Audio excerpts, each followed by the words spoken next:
Today we're diving into the 3 golden rules of accounting, fundamental principles that keep your books balanced and your business thriving. So whether you're a budding entrepreneur or just curious about accounting in general, here's what you need to know.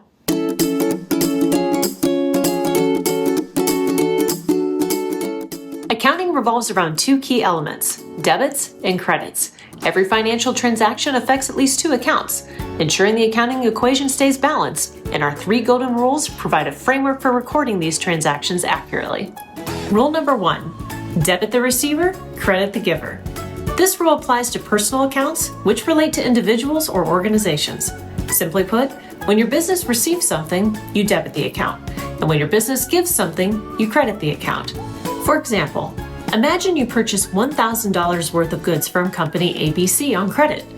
Debit the purchase account, $1,000, because you're receiving goods, and credit accounts payable, $1,000, since you now owe company ABC for your purchase. Rule number 2, debit what comes in, credit what goes out. This rule applies to real accounts, encompassing assets like cash, equipment, and inventory. So when something enters your business, you debit the account, and when something leaves, you credit the account. For example, suppose you buy furniture for $2,500 in cash. You debit furniture account, $2,500, because it's an asset coming in, and you credit cash account, $2,500, because it's an asset going out. Rule number 3, debit expenses and losses, credit income and gains. This rule is for nominal accounts, which include expenses, losses, incomes, and gains. These accounts are temporary and reset each accounting period. For example, in recording an expense, let's say you pay $3,000 for office supplies. You debit supplies expense, $3,000, and credit cash, $3,000.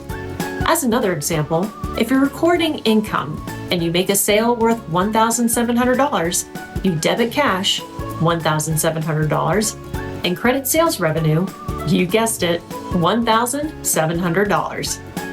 Now let's recap the 3 golden rules of accounting all together.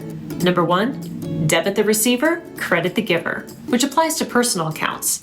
Number 2, debit what comes in, credit what goes out, which applies to real accounts. And number 3, debit expenses and losses, credit income and gains, which applies to nominal accounts. Understanding and applying these rules ensure accurate financial records and helps maintain the financial health of your business. For more information, feel free to check out our other resources in the description bar below.